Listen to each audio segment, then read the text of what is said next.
আসসালামু আলাইকুম। Hello, hello আপনাকে যুক্ত করা হয়েছে বলেন।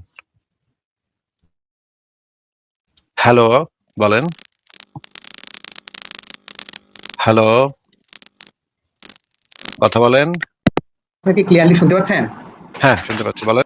ভাইয়া আমি একটু মানে আপনার শ্রীকৃষ্ণ নিয়ে আপনার মানে কয়েকটা মানে বক্তব্য শুনেছিলাম। তো ওটা নিয়ে জাস্ট বলতে চাচ্ছি যে আপনি বলেছিলেন আ শ্রীকৃষ্ণর লাম্পট্য নিয়ে। তো হুম, হুম।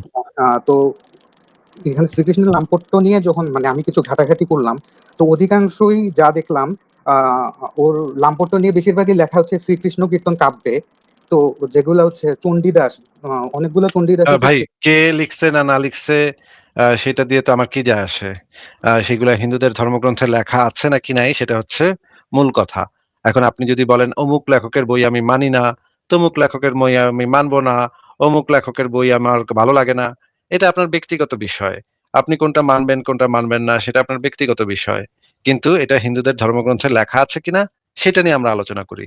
আপনি কোনটা মানবেন, কোনটা মানবেন না সেটা সম্পূর্ণ আপনার ব্যক্তিগত সমস্যা, ব্যক্তিগত প্রবলেম। সেটা তো আমাদের এখানে এসে বলার কিছু নাই। কে লিখছে ওই বইটা বা ওই বইটার লেখককে আপনি মানেন কি মানেন না, সেটা তো ভাই সেটাতে আমি কি করব? ভাইয়া শ্রীকৃষ্ণ কীর্তন কাব্য তো এটা কোনো ধর্মগ্রন্থ না। এটা তো একটা জাস্ট সাহিত্যর মতো মধ্যযুগের একটা সাহিত্য। যেরকম মানে মধ্যযুগের সাহিত্য হোক, মানে ধর্মগ্রন্থের সবকিছুই সাহিত্য। কোনটা আবার সাহিত্যকর্ম না? এটা যে মানে জেনুইন ধর্মগ্রন্থ, এটা যে সত্যিকারের ধর্মগ্রন্থ, কোনো সাহিত্যকর্ম না। এটা যে ঈশ্বর প্রেরিত কোনো ধর্মগ্রন্থ, এটার সপক্ষে কি আপনার কাছে কোনো প্রমাণ আছে? না আমি তো ধর্মগ্রন্থটা মানে আপনাকে কি প্রশ্ন করেছি? প্রশ্নটা একটু যদি রিপিট করেন। আপনি মানে আপনি প্রশ্ন করেছেন যে ওই ধর্মগ্রন্থটা সত্য কিনা সেটার কোনো প্রমাণ আছে কিনা, এটাই তো? ওই ধর্মগ্রন্থটা যে আপনি যে ধর্মগ্রন্থটাকে ধর্মগ্রন্থ বলে মনে করছেন এবং মনে করছেন এইটা কোনো সাহিত্যিকের লেখা সাহিত্য না, এইটা অরিজিনাল একদম ধর্মগ্রন্থ। যেটা কি মনে করেন না কেন, যেটাকে আপনি মনে করছেন, সেই মনে করার পেছনে কি কোনো প্রমাণ আছে? আ এটার তো প্রমাণ নাই। কোনো আচ্ছা, বইয়েই তো তাহলে তো আসলে তাহলে হ্যাঁ, তো আপনার সমস্ত ধর্মগ্রন্থ হিসেবে যেগুলো আছে সেগুলো সবই তো কোনো না কোনো লেখকের সাহিত্যকর্মই তো বটে, তাই না? হ্যাঁ, তা ঠিক। তাহলে আপনি একটা সাহিত্যকর্মকে বলছেন এটা তো জাস্ট একটা সাহিত্যকর্ম, এটা তো কোনো ধর্মগ্রন্থ না। আরেকটাকে বলছেন এটা ধর্মগ্রন্থ, আবার একটু পরে বলছেন এটাও আসলে সাহিত্যকর্মই, কোনো না কোনো লেখকের লেখা, কোনো একজন মানুষের লেখা। হ্যাঁ, তাহলে তো আপনার তো আইডেন্টিফাই করব কিভাবে আমি যে হ্যাঁ। কোনটা আপনার অরিজিনাল ধর্মগ্রন্থ, ঐশ্বরিক কেতাব আর কোনটা মানুষের লিখিত সাহিত্যকর্ম, এই দুইটার ভিতরে পার্থক্যটা আমি কিভাবে করব? এটা আসলে আ পার্থক্যটা করার মতো তো কোনো আসলে মানদণ্ড তো নাই। কিন্তু আ আ তাহলে আমরা তো দুইটাই তো সাহিত্যকর্ম। একটা যদি ৩,০০০ বছর আগে লিখিত হয়, আরেকটা যদি ৫০০ বছর আগে লিখিত হয়। তা দিয়ে তো আমার কিছু যায় আসতেছে না। দুইটাই তো সাহিত্যকর্ম, কোনো না কোনো মানুষ লিখছে। বরঞ্চ ৫০০ বছর আগে যেটা লিখছে সেটা আরো আপডেটেড ভার্সন, ভালো। সেটা আরো আ আধুনিক ভার্সন। মানে কম্পেয়ার করলে ৩,০০০ বছর আগে লিখিত ওইটার থেকে ৫০০ বছরেরটা আধুনিক ভার্সন হবে। তাহলে তো ৫০০ বছরের আগেরটা তো আরো মানে গুরুত্বপূর্ণ হওয়ার কথা। তাহলে তো ভাই আমরা যদি ওভাবে বলি আ যেমন বড়ুচন্দ্র দাসের শ্রীকৃষ্ণ কীর্তন তো ১৪০০-১৫০০ সালে। এরপরে যদি আমরা দেখি বঙ্কিমচন্দ্র উনি লিখেছিল কৃষ্ণচরিত। উনি শ্রীকৃষ্ণের বিভিন্ন জীবনের বিভিন্ন সময় অলৌকিক ব্যাপারগুলা ব্যাখ্যা করছে। তাইলে তো উনি আবার পজিটিভ দৃষ্টিতে না, না, না, জিনিসগুলা উনি ব্যাখ্যা করছে। অলৌকিক ব্যাপারগুলাকে তো আমি আ আ ইয়া করছি না। না, না আমি বলছি আচ্ছা যে সাহিত্যকর্ম হিসেবে ২ টাই সাহিত্যকর্ম। ২ হ্যাঁ, টাই মানে হচ্ছে কিছু কল্পকাহিনী যেমন রামগরুরের ছানা, হাট্টিমাটিম টিম, মামদো ভূত এগুলা যে ধরনের সাহিত্যকর্ম, স্পাইডারম্যান, ব্যাটম্যান, হনুম্যান, তারপর হচ্ছে গিয়ে কৃষ্ণম্যান এই টাইপের যেগুলা সাহিত্যকর্ম এগুলো হচ্ছে সেম লেভেলের সাহিত্যকর্ম। সাহিত্যকর্ম হিসেবে আমরা সেগুলাকে পড়তে পারি। কিন্তু সেগুলাকে তো আমরা কোনো সত্যিকারের কোনো কিছু হিসেবে ফ্যাক্ট হিসেবে আমরা অ্যাকসেপ্ট করতে পারি না। আপনার কাছে তো কোনো প্রমাণ নাই। আচ্ছা আপনাকে সরাসরি প্রশ্ন করি। আপনি যেহেতু হিন্দু ধর্মের অনুসারী, আপনার কাছে কি হিন্দু ধর্মের সপক্ষে বা হিন্দু ধর্মের ঈশ্বরদের সপক্ষে কোনো প্রমাণ আছে? ভাই সরাসরি তো আসলে মানে প্রমাণ নাই। তাই না? প্রমাণ নাই। প্রমাণ প্রমাণ না নাই। থাকলে কোনো কিছুর সপক্ষে যখন প্রমাণ নাই কিন্তু আমরা বিশ্বাস করি, এই ধরনের বিশ্বাসকে কি বলা হয়? অন্ধবিশ্বাস। অন্ধবিশ্বাস। তাহলে আপনি একজন অন্ধবিশ্বাসী হিন্দু নাকি? আমি অন্ধবিশ্বাসী বলবো বল বলতে আপনার উগ্রবাদী না। কষ্ট হচ্ছে হ্যাঁ, আমি বুঝতে পারছি, কষ্ট কিন্তু হচ্ছে আমি বুঝতে পারছি। উগ্রবাদী না। উগ্রবাদীর কথা তো জিজ্ঞেস করি নাই ভাই। হ্যাঁ, অন্ধবিশ্বাসী তো আপনি বটে। জি, জি। আ আপনি একজন অন্ধবিশ্বাসী হিন্দু ব্যক্তি। তো আপনি তো আর নিশ্চয়ই আপনার পিতামাতার কাছ থেকে এই হিন্দু ধর্মটা পেয়েছেন, তাই না? জি, জি। কখনো কি আপনার মনে এই ধরনের মানে জাগে নাই যে পৃথিবীতে এতগুলা ধর্ম আছে এবং প্রত্যেক পরিবারেই তাদের ধর্মটাকে শেখানো হয়? আমাকেও ঠিক একইভাবে শিখানো হয়েছে। আমার জন্ম যদি কুয়েতে হইতো বা সৌদি আরবে হইতো, তাইলে আমাকে একইভাবে ইসলাম ধর্মটা শেখানো হইতো। যদি আমার ধর্ম ইসরায়েলে হইতো, একইভাবে আমাকে ইহুদি ধর্মটা ছোটবেলা থেকে শেখানো হইতো। একইভাবে যদি আমার জন্ম আমেরিকাতে একটা খ্রিস্টান পরিবারে হইতো, তাহলে একইভাবে আমাকে খ্রিস্ট ধর্ম, যিশুর মায়া শেখানো হইতো। যিশুর মহিমা শেখানো হইতো। এবং আমি একইভাবে বেড়ে উঠতাম। তাহলে আমার কি উচিত না যে যুক্তি দিয়ে এই পিতামাতার কাছ থেকে যে ধর্মটা পেয়েছি সেটাকে একটু যাচাই করে দেখি। এই চিন্তা কি আপনার মাথায় কখনো এসেছে? আ এসেছে ভাই, কিন্তু আমি আসলে অতটা সাহসী না। আ আ এতটা সাহস করব, আ আসলে মানে এটাতে আমার এটাতে ভয়টা কিসের? যে আপনার আ মানে কি হবে? এটা নিয়ে এটা যদি যাচাই করতে যান তাহলে আপনার মানে সাহসের অভাব। এটা কিসের জন্য সাহসটা লাগে কিসের জন্য? সাহসটা লাগে এজন্য, যেমন ধরেন আ আ মানে আমি যাচাই করতে গিয়ে যদি আপনি দেখেন আপনার ধর্মটা মিথ্যা তাহলে আপনার খারাপ লাগবে নাকি? এটা একটা। আর আমি এইটুকুও জানি, আ ওইভাবে যদি যাচাই করতে যাই, আমি আসলে কোন ধর্মকেই আমি মানে মানব প্রচলিত ধর্ম কোনটাকেই আমি সত্য বলে প্রমাণ করতে পারব না। ওয়াও! আর তাহলে তো আপনি অলরেডি জানেন যে আপনার ধর্মটা তো বটেই। কোন ধর্মকেই আপনি আ প্রমাণ করতে পারবেন না আসলে। আপনি জানেন এই ধর্মগুলো আসলে অন্ধবিশ্বাস। অন্ধবিশ্বাসের উপর ভিত্তি করে যুগ ধরে প্রাচীনকালের মানুষ যুগান্তর ধরে এগুলা বিশ্বাস করে আ পূজা পার্বণ করছে, আ নামাজ রোজা করছে, প্রার্থনা করছে। কিন্তু এগুলার বাস্তবে কোনো প্রমাণ নাই। এটা আপনি অলরেডি জানেন ভাই। হ্যাঁ, তারপরে আপনি সেই অন্ধবিশ্বাসটাকে ধরে রাখছেন। মানে এটার কারণটা যদি একটু বলতেন। এটার কারণটা আ যদি বলি, আমি ধরেন মানুষের লাইফে তো যেকোনো সময় আপ এন্ড ডাউন আছে। অনেক সময় এমন সিচুয়েশন হয় যেটা আমরা কন্ট্রোল করতে পারি না। তখন আমরা একটা মানে একা তো একটা তখন আশ্রয়ের একটা সৃষ্টি তখন হয়। একটা বিগ ব্রাদার দরকার হয় যে একটা বিগ জি, ব্রাদার আছে সে আমাকে হ্যাঁ, দেখতেছে, জি। সবকিছু ঠিক হয়ে যাবে। এটা একটা মানসিক সান্ত্বনার দরকার হয় আপনার মানসিক নাকি? শান্তি, হ্যাঁ। আচ্ছা মানে হনুমান নামক একজন সত্তা আকাশে বসে আছে সে আপনাকে দেখভাল করতেছে। সে বড় বিপদে পড়লে সে এসে আপনাকে সেভ করে নিয়ে যাবে নাকি? ওটা একটা বিশ্বাস নিয়ে আ থাকা আরকি, যেটা একদম কেউ নাই এটা ভাবা থেকে কেউ একজন আছে ঐরকম ভেবে আ আ একটা মানসিক শান্তি, যেটা আপনি বললেন, ওইটুকুই। কিন্তু এই যে আপনি যে ভাবছেন যে কেউ একজন এসে আপনাকে সেভ করবে, এইটা আপনি বলছেন আপনার ক্ষেত্রে মানসিক শান্তি। কিন্তু এটা তো উল্টাটাও হইতে পারে। যে আপনি আ ভাবছেন যে কেউ একজন আপনাকে এসে সেভ করবে এই কারণে আপনি আপনার 100% এফোর্ট টা হয়তো দিচ্ছেন না।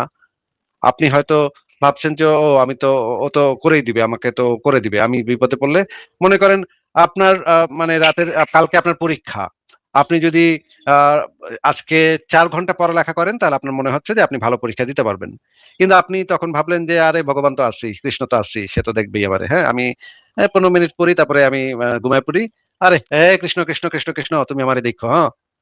এটা ভেবে ১৫ মিনিট পড়ার পর আপনি ঘুমায়ে পড়লেন। এটাতে কি আপনার মনে হচ্ছে না যে আপনি আপনার ৪ ঘন্টার এফোর্টটা দিলেন না? আপনি ওই অলৌকিক অপ্রমাণিত অন্ধবিশ্বাসের উপরে আস্থা রেখে আপনি আপনার ফুল এফোর্টটা সেখানে ইউজ করলেন না। এটা কি আপনার মনে হয় না? এরকম মনে হয়। আবার আরেকটা, যেটা আমি শ্রীমদ ভগবদ্গীতা পড়ি, তো ওখানে সবসময়ই বলা হয় যে কর্ম করো ফলের আশা না করার জন্য। তাহলে তো আ ভাই তুমি তোমার ওই কৃষ্ণ কি হ্যাঁ, বাল ফালাইতে তুমি বইসো? তোমারে যদি কর্মই যদি আমি করি তাহলে তুমি কৃষ্ণ বাবা কি বাল ফালাইতে আমার বইসো? রাম তুমি কি বাল ফালাইতে আমার বইসো? তাহলে ওদের কাছে আমি করমুই বা কেন? কি বালের দেবদেবী এই সমস্ত বালের দেবদেবী দিয়ে আমার হবে কি? যদি সে কিছুই না করে আমারই কর্ম করে আমার করতে হয়, তাহলে ওই জিনিস দিয়ে আমার কাজ কি ভাই?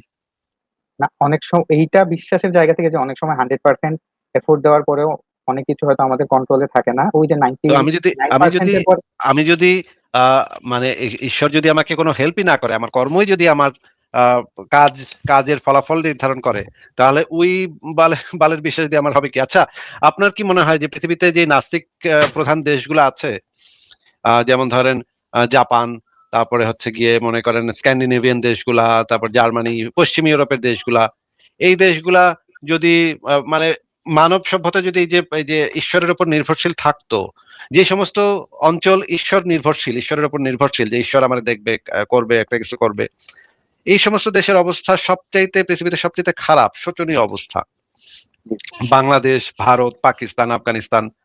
99.99% মানুষ ঈশ্বরে বিশ্বাসী, পরকালে বিশ্বাসী, এই বিগ ব্রাদারে বিশ্বাসী। কিন্তু যে উন্নত দেশগুলা যারা ঈশ্বর টিশ্বর মানে না, পরকাল টরকাল মানে না, তারা পৃথিবীতে সবচেয়ে শিক্ষিত সভ্য দেশ। তারা ঈশ্বরের উপর আর ভরসা করে না। তারা নিজেরাই বৃষ্টির জন্য তারা কান্নাকাটিও করে না, এবার মানে পূজাও করে না। বৃষ্টির জন্য ওদের দেশে পূজা হয় না। ওরা নিজেরাই টেকনোলজি বাইর করে ফেলছে, বৃষ্টি ফলায় দেয়। হ্যাঁ, হেলিকপ্টারে দিয়ে একটা জিনিস ছেড়ে দেয়, বৃষ্টি হয় এখানে। ওরা ওই কৃষি জমি চাষ করে হচ্ছে গিয়ে বৈজ্ঞানিক পদ্ধতিতে।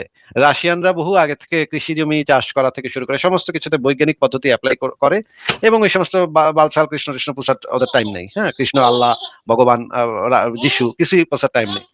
ওরা পৃথিবীতে সবচাইতে শিক্ষিত সভ্য এবং বৈজ্ঞানিক ভাবে জ্ঞানের দিক দিয়ে, পড়ালেখার দিক দিয়ে, সব দিক থেকে তারা উন্নত। আর যে সমস্ত দেশ হচ্ছে ঈশ্বরের উপর ভরসা করে, তাদেরকে দেখা যায় যে সেই সমস্ত দেশের সমস্যা সবচেয়ে বেশি, দুর্নীতি প্রবণ, মারামারি, কাটাকাটি, খুনাখুনি একদম লেগেই আছে।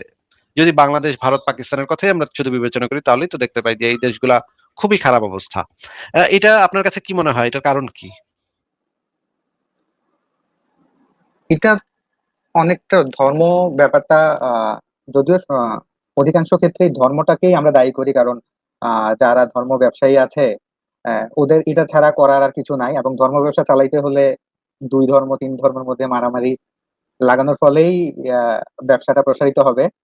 আর আমি অন্তত এইটা বিশ্বাস করি, যদিও আমি হিন্দু ধর্মে, তবে এটা বিশ্বাস করি যে আমি সারাদিন ধর্মকর্ম করলাম, সারাদিন হয়তো ঈশ্বরের নাম নিলাম, কিন্তু মানব সভ্যতায় তো আমার কোনো অবদান নাই। কিন্তু ধরেন এই বাতি আবিষ্কার করছেন টমাস আলভা এডিসন, উনি হিন্দু না দেখে উনি নরকে চলে যাবেন, এইসব ফালতু কথাবার্তা আমি বিলিভ করি না। আহ, তো আহ, কিন্তু যেটা আমার বিশ্বাসের জায়গা, মানে ধর্মীয় ভাবে আমি হিন্দু হলেও এইটা আমার বিশ্বাস করতে ভাল লাগে যে হয়তো কোনো একটা মহান স্রষ্টা আছেন, যিনি হয়তো এতটা ন্যারো মাইন্ডেড না যে কে উনারে ডাকলো না ডাকলো এটা নিয়ে উনার কোনো মাথা ব্যথা আছে, আহ, বা উনারে তিন বেলা না ডাকলে আহ, যে উনি আমার খাবার বন্ধ করে দিবেন, বা আহ, আমারে মেরে ফেলবেন, ওরকম আমার আমি বিশ্বাস করি না। আচ্ছা, আপনি যে একটা জিনিস বিশ্বাস করেন, সেটার ভিত্তিটা হচ্ছে অন্ধবিশ্বাস। যেই মুসলমানটা বিশ্বাস করে হিন্দুকে জবাই করা উচিত, আহ, তার এই যে দাবিটা বা তার এই চিন্তাটা, এই চিন্তার সপক্ষেও তার কাছে কোনো যুক্তি নাই। সেটাও একটা অন্ধবিশ্বাস। আপনার অন্ধবিশ্বাস এবং তার অন্ধবিশ্বাসটার ভিতরে দুইটাই তো অন্ধবিশ্বাস, নাকি ভাই? হ্যাঁ, এই দুটোর অন্ধবিশ্বাস ভিতরে মানে কি যৌক্তিক কোনো পার্থক্য আছে? না, প্রমাণ করতে যেহেতু পারবো না সেহেতু তো অন্ধবিশ্বাসই বলবো। আপনারটাও হচ্ছে গিয়ে অন্ধবিশ্বাসের উপর নির্ভরশীল, তারটাও তো অন্ধবিশ্বাসের উপর নির্ভরশীল, তাই না? হ্যাঁ, হ্যাঁ, আপনি হয়তো এমন একটা সোসাইটিতে বড় হয়েছেন, প্রত্যেক মানুষই এই যে এই ধরনের সত্তাগুলোকে নিজের মতো করে তৈরি করে। আপনার ঈশ্বর বা আপনার যে ভগবান, সে আপনার মগজে বসবাস করে। আপনার মতো করে আপনি তাকে তৈরি করেন। যেই ছেলেটা বড় হয়েছে আফগানিস্তানের তালেবান শাসিত অঞ্চলে, সে তার কাছে এই ভগবানের চেহারাটা আবার একটু উগ্র। সে ভাবে হিন্দুদেরকে জবাই করতে হবে। হ্যাঁ, তার কাছে কোনো প্রমাণ নাই, আপনার কাছে কোনো প্রমাণ নাই। দুইজন দুই ধরনের ঈশ্বরকে ভাবতেছে। আবার আফ্রিকার জঙ্গলে একটা লোক আছে, যে লোকটা বিশ্বাস করে যে সাদা চামড়ার মানুষরা আমাদের অঞ্চলে ঢুকলে তাদেরকে আমরা পোড়ায় মেরা খায় ফেলবো, এইটাই আমাদের ঈশ্বর চায়। তার ঈশ্বর আবার একদম ভিন্ন ক্যারেক্টারের। তার মানে দেখা যাচ্ছে যে এই ঈশ্বরের চরিত্রটা নির্ভর করছে আপনি কোন সোসাইটিতে বড় হয়েছেন। আপনি হয়তো পড়ালেখা করছেন, এই জন্য আপনার ঈশ্বরটা একটু ভদ্র হয়ে উঠছে, ভালো হয়ে শিক্ষিত উঠছে। শিক্ষিত ঈশ্বর। হ্যাঁ, শিক্ষিত হয়ে উঠছে। সে আবার একটু মানবিক, সে আবার ভাবে যে আচ্ছা সবাই আমি মানে ভালো করব, সবার ভালো ভালো করব। কিন্তু যে ছেলেটা আফগানিস্তানের তালেবান অধ্যুষিত অঞ্চলে বড় হয়েছে, তার আল্লাহটা কিন্তু এত ভদ্র আবার না, তাই না? সে কিন্তু আবার চায় মেয়েদেরকে আমি 4টা বিয়ে করব, আবার কাফেরদের মেয়েদেরকে তুই আনবো, তুই লাইনা রেপ করব। এটা আবার তার ঈশ্বর চায়, তার ঈশ্বর আবার ভালো লাগে, এটা সে করলে তার ঈশ্বরের আবার খুব ভালো লাগে। তাহলে আপনি দেখতে পাচ্ছেন যে আপনার যে এই অন্ধবিশ্বাসটা, এটা কোনো আসলে কোমল জিনিস কিন্তু আসলে না। এটা পার্সনের উপরে, টু পার্সন ভ্যারি করে, তাই না ভাই? হ্যাঁ, তাহলে তো আপনি হয়তো একটা ভালো শিক্ষা পাইছেন, ভালো স্কুলে যাইতে পারছেন, ভালো মানে পরিবারের সাথে থাকছেন, তারা হয়তো আপনাকে একটু ভালো শিক্ষা দিচ্ছে। এইটা তো হইতেই পারে যে এই রকমের শিক্ষাটা আরেকটা ছেলে পায় নাই, সে পাইছে এমন একটা শিক্ষা যে তাহলে এই অন্ধবিশ্বাসটা তো আসলে, কিন্তু আপনারা দুইজনই যদি এই অন্ধবিশ্বাসটা ত্যাগ করে যুক্তি দিয়ে চিন্তা করতেন, তাহলে দুইজনই দুইজনের অন্ধবিশ্বাসটাকে ত্যাগ করতেন। ওই যে যেই ছেলেটা, সেই ছেলেটা তালেবান অধ্যুষিত অঞ্চলে, সেই ছেলেটা আপনার মতোই ভয় পায় এটাকে যাচাই করতে। আপনিও ভয় পান এটাকে যাচাই করতে। কি দুইজনের একজনের যাচাই করে দেখছেন না আপনাদের বিশ্বাসটাকে? আপনার কি মনে হয় এই ধরনের একটা বিশ্বাস চালিত সমাজ, যে সমাজে বিশ্বাসটা শক্তিশালী, এই সমাজ কি কখনো ডেভেলপ করতে পারে? না ভাই, ডেভেলপ তো করার হলে আরো অনেক আগে এই পরিস্থিতি হতো না, বর্তমান যে পরিস্থিতিটা। আহ, আপনার কি মনে হয় না যে ইসলামী যে জঙ্গিবাদ এটা একটা প্রবলেম? এটা কি আপনার মনে হয় না? হ্যাঁ, শুধু ইসলাম বলবো না, হয়তো আমরা হিন্দুরা যে যে দেশে আছি, আমরা সংখ্যালঘু দেখে জঙ্গি হইতে পারতেছি না বা এক্সট্রিমিস্ট হইতে পারতেছি না। যে সব ক্ষেত্রেই এটা এটা তো একটা প্রবলেম। যেই ছেলেটা প্রবলেম। জঙ্গি, ধর্মীয় জঙ্গি, জঙ্গিবাদী, সে তো, তারও তো একটা ঈশ্বর আছে, তাই না? আচ্ছা, হ্যাঁ। সে তার ঈশ্বরটা তো আপনার ঈশ্বরের মতো ভদ্র মানুষ না নাকি? হুম। ওদেরটা বাদ দেন, আপনি আমারই নিয়ে বলেন। না না, আমি তো, আপনারটাও যে অন্ধবিশ্বাস তারটাও সেই একই অন্ধবিশ্বাস। সে যদি এসে আমাকে বলে যে ভাই, আমার তো ঈশ্বর কইছে আপনার আপনার কল্লা কাটতে, হ্যাঁ, তাকে, তার কাছে আমি প্রমাণ চাবো, সেও প্রমাণ দিতে পারবেন, আপনিও প্রমাণ দিতে পারছেন না, জি। এবং সেও যাচাই করতে যাচ্ছে না, আপনিও যাচাই করতে চাচ্ছেন না। তাহলে আমার কাছে তো আপনাদের দুজনের মধ্যে কোনো পার্থক্য নাই। না, একজন আসলে জাস্ট, একজনের মানে ডেভেলপমেন্টটা ভিন্ন, আপনার ডেভেলপমেন্টটা একরকম, তার ডেভেলপমেন্টটা আরেক রকম। এই কারণে আপনাদের দুইজনই একই অন্ধবিশ্বাস করেন, দুইজনের ঈশ্বরের চেহারাটা ভিন্ন।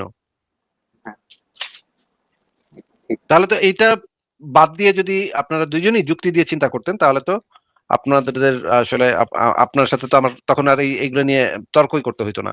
হইতো না। ঠিক আছে, হ্যালো ভাই, আপনার, আমি হ্যাঁ। আমার যেটা বলার আমি বলে দিছি। আপনাকে কি আজকে তাহলে বিদায় দিব? না ভাই, আমি আসলে যেটা নিয়ে আসছিলাম, যদি ওই টপিক থেকে একদম সরে গেছি, আপনি আসলে আরো বড় করে এটা বুঝাইছেন। আমি জাস্ট শুধু বুঝতে চাইছিলাম যে মানে আমি সংশয়.com সব পড়ি নাই, অল্প কিছু অংশ পড়ছি। আপনি যে অংশটা বলছিলেন যে লামপটের বিষয়টা, আহ, আপনি আবার মাইন্ড করেন না, আমি আবার সেই গোড়া বিশ্বাসেই চলে গেলাম আপনি এত বোঝানোর পরেও। কিন্তু ওই লামপটের বিষয়টা, ওটা যদি আমরা বিশ্বাস করি, তাহলে যেমন শ্রীকৃষ্ণ কীর্তন কাব্যে তেরোটা খণ্ড ছিল। একটা খণ্ডে দেখা যায় যে এই কালীয় বিশাল এক সাপের উপরে শ্রীকৃষ্ণ নৃত্য করে সাপটাকে মেরে ফেলতো। তাহলে তো আমার পুরোটা বিশ্বাস করলে তো আমার ওই অংশটাও বিশ্বাস করতে হবে। প্লাস যে বয়সটার মধ্যে শ্রীকৃষ্ণের লাম্পটের ঘটনাগুলো, যেমন কাপড় চুরি করা। আহ বয়স এখানে কোনো ফ্যাক্টর না ভাই, বয়স এখানে কোনো ফ্যাক্টর না, কারণ কৃষ্ণ জন্ম থেকে ঈশ্বর।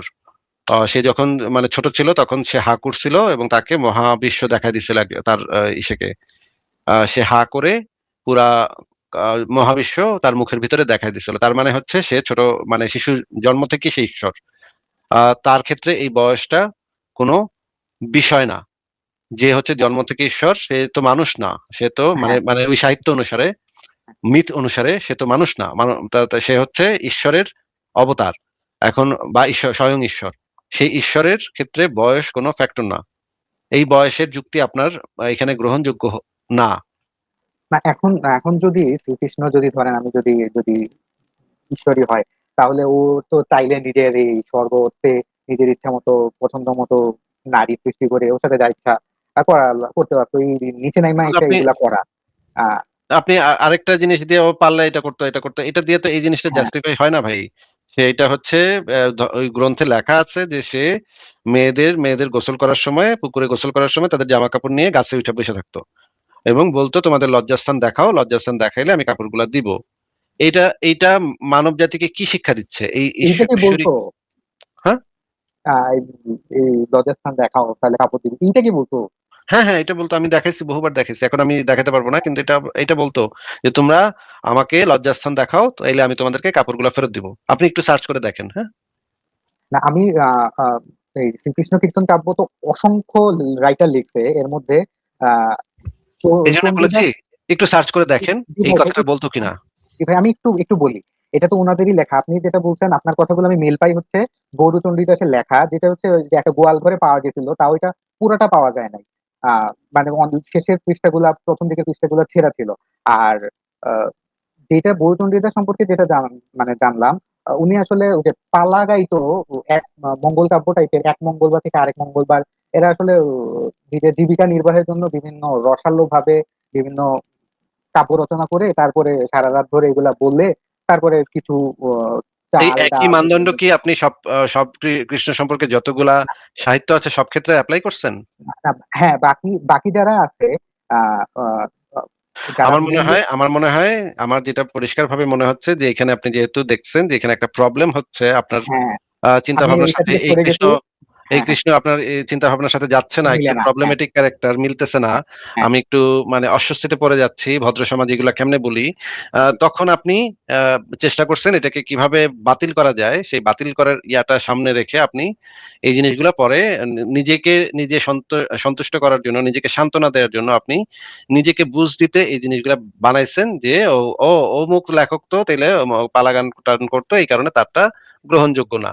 এটা এবং আমি আপনাকে এইটা দেখাতে পারবো যে যাদের গ্রন্থ আপনি গ্রহণযোগ্য বলে মনে করেন তাদের ক্ষেত্রে একই রকমের মানদণ্ড ব্যবহার করলে দেখা যায় তাদেরও নানা ধরনের প্রবলেম আমি খুঁজে দেখাতে পারবো আপনাকে। সেটা আপনি চেরি পিক করছেন, এই ব্যক্তি যে ব্যক্তি এটা লিখছে তার সম্পর্কে আপনি নিজেকে সন্তুষ্ট করেন, এটাকে বলা হয় কনফার্মেশন বায়াস। হ্যাঁ, জি, জি, যুক্তিবিদ্যার ভাষায় এটাকে বলা হয় কনফার্মেশন বায়াস বা কগনিটিভ ডিসোনেন্স।